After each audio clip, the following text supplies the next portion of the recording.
نحمده ونصلي على رسوله الكريم اما بعد فاعوذ بالله من الشيطان الرجيم بسم الله الرحمن الرحيم رب اشرح لي صدري ويسر لي امري واحلل عقدة من لساني يفقهوا قولي۔ ناظرین، ہماری آج کی گفتگو کا موضوع ہے روزے کو نقصان پہنچانے والے امور، یعنی وہ کون سے کام ایسے ہیں، کون سی چیزیں ایسی ہیں کہ جن کے کرنے سے روزہ یا تو ٹوٹ جاتا ہے، ختم ہو جاتا ہے، یا پھر مکروہ ہو جاتا ہے۔ سب سے پہلی بات اس ضمن میں یہ ہے کہ کوئی بھی چیز اگر انسان جان بوجھ کر اپنے حلق سے اسٹمک تک لے جائے تو اس سے روزہ ختم ہو جاتا ہے۔ اسی طرح ان دو اہم چیزوں کے علاوہ کچھ اور چیزیں ایسی ہیں جو روزے کی خرابی کا یا روزے کے نقصان کا سبب بنتی ہیں۔ ان میں مثلاً کان اور ناک میں اس طرح دوا ڈالنا کہ اس کا اثر حلق سے نیچے تک چلا جائے، یا وہ دوا کان اور ناک کے راستے سے حلق کو پار کرتی ہوئی معدے تک پہنچ جائے، یعنی ایک چیز آپ نے کھائی نہیں لیکن ناک کے راستے وہ وہی عمل کر رہی ہے جو منہ کے راستے کوئی چیز معدے میں داخل کرنے سے ہوتی ہے۔ لیکن اگر کوئی دوا حلق تک نہیں پہنچتی یا کوئی چیز آپ کان میں ڈالتے ہیں اور وہ حلق تک نہیں جاتی یا حلق سے معدے تک نہیں جاتی تو اس میں حرج نہیں ہے۔ حضرت حسن رضی اللہ تعالی عنہ فرماتے ہیں روزہ دار کے لیے ناک میں دوا ڈال لینے میں حرج نہیں اگر وہ حلق تک نہ پہنچے، یعنی بعض دوائیں تھک ہوتی ہیں یا صرف ظاہری حصے پر لگائی جاتی ہیں یا شروع کے حصے میں ہی لگائی جاتی ہیں تو اس سے روزے کو نقصان نہیں ہوتا۔ اسی طرح اگر کوئی شخص جان بوجھ کر قے کرتا ہے، مثلا حلق میں انگلی ڈال کر یا کوئی چیز ڈال کر، تو اس سے بھی روزہ ختم ہو جاتا ہے۔ حضرت ابو ہریرہ رضی اللہ تعالی عنہ سے روایت ہے کہ رسول اللہ صلی اللہ علیہ وسلم نے فرمایا جس روزہ دار کو خود بخود قے آئے اس پر قضا نہیں ہے، البتہ جو روزہ دار قصداً قے لائے یعنی جان بوجھ کر قے لائے وہ قضا روزے رکھے۔ اسی طرح کلی کرتے ہوئے اگر حلق میں پانی چلا جاتا ہے اور حلق سے اندر چلا جاتا ہے تو اس سے بھی روزہ ٹوٹ جاتا ہے۔ حضرت لقیط بن صبرہ سے روایت ہے کہ میں نے کہا یا رسول اللہ صلی اللہ علیہ وسلم وضو کے بارے میں مجھے کچھ بتائیے۔ آپ نے فرمایا وضو پورا کرو، انگلیوں کے درمیان خلال کرو اور ناک میں اچھی طرح پانی ڈالو، لیکن اگر روزہ ہو تو پھر ایسا نہ کرو کیونکہ اس میں اندیشہ یہ ہے کہ پانی حلق سے معدے میں پہنچ جائے گا۔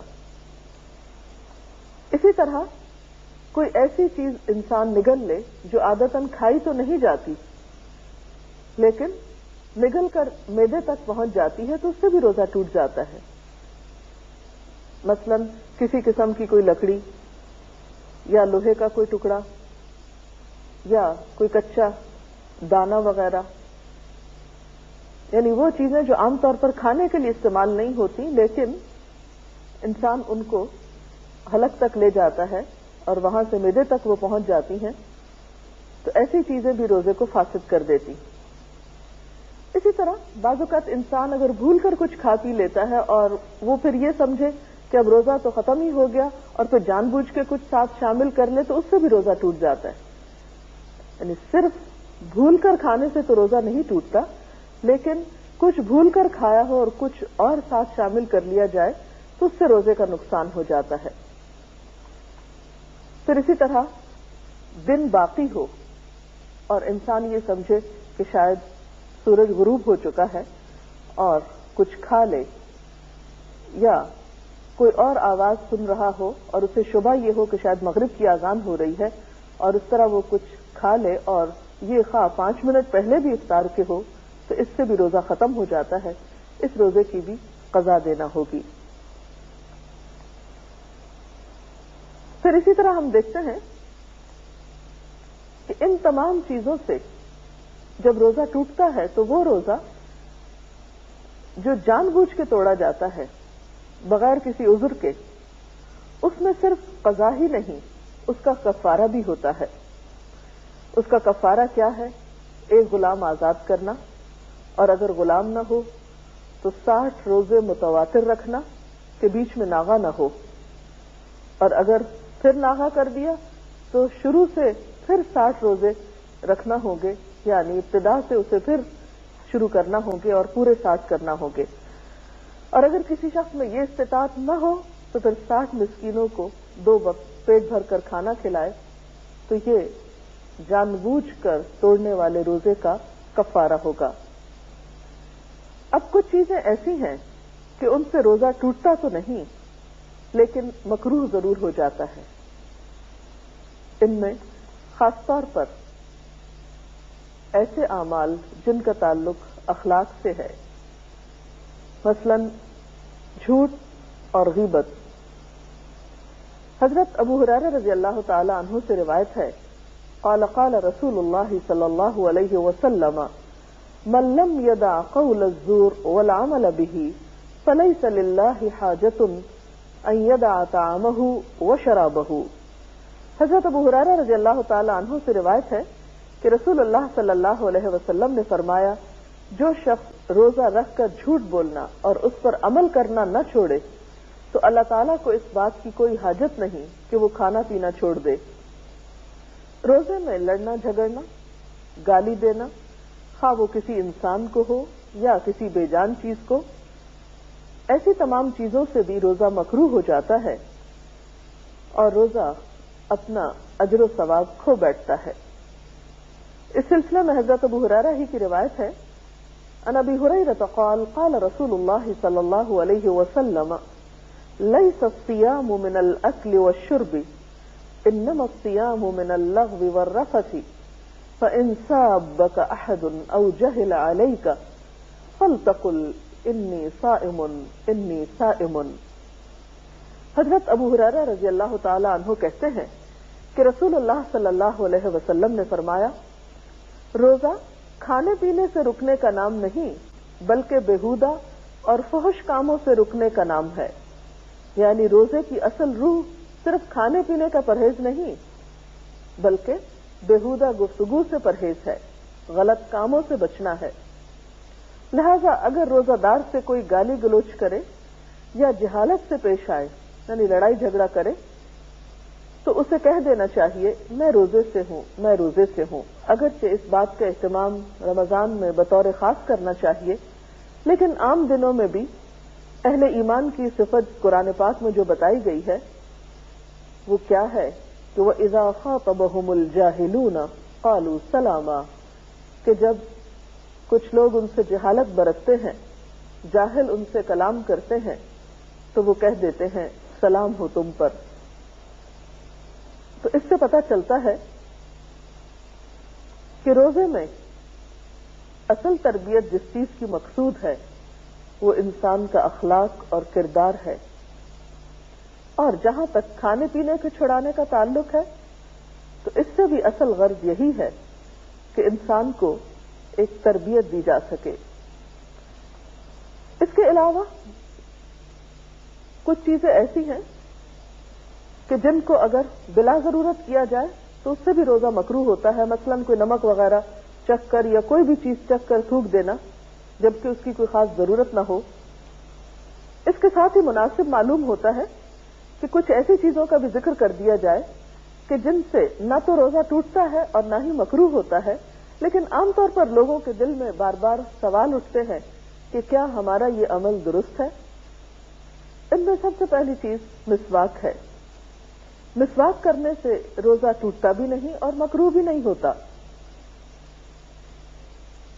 ایک حدیث میں آتا ہے، عن عامر ابن ربیعہ قال رأيت النبي صلى الله عليه وسلم يستاك وهو صائم ما لا احصي او اعد.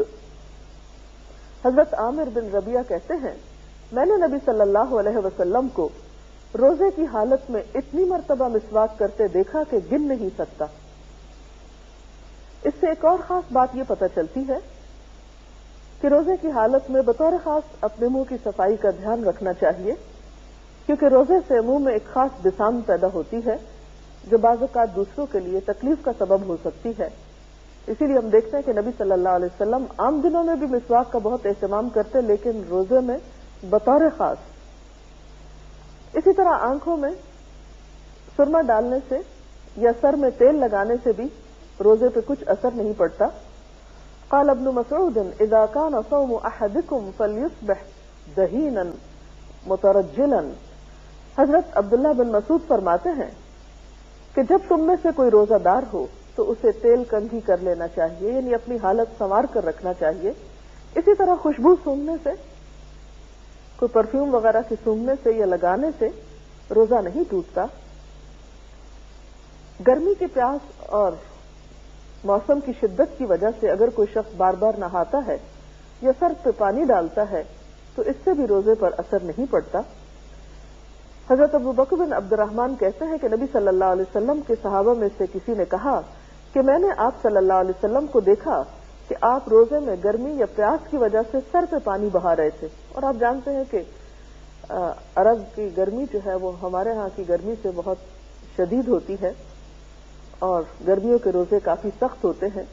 تو ایسی صورت میں اگر انسان اپنے روزے کی شدت میں کمی کے لیے کچھ پانی کا استعمال کرتا ہے جو حلق کے اندر نہیں جاتا، نہیں اترتا، تو حرج نہیں. اسی طرح اگر انجیکشن لگوانا پڑے جس میں دوا ہو اور وہ دوا اسٹمک تک نہ جائے تو اس میں بھی حرج نہیں. جب کوئی بھول کر کھا پی لے تو اپنا روزہ پورا کرے، کیونکہ اللہ تعالیٰ نے اسے کھلایا پلایا ہے. اسی طرح اگر حلق میں بے اختیار دھواں یا گرد و غبار یا مکھی وغیرہ چلی جائے جس میں انسان کا اپنا کوئی ارادہ نہ ہو تو اس سے بھی روزے پہ اثر نہیں پڑتا.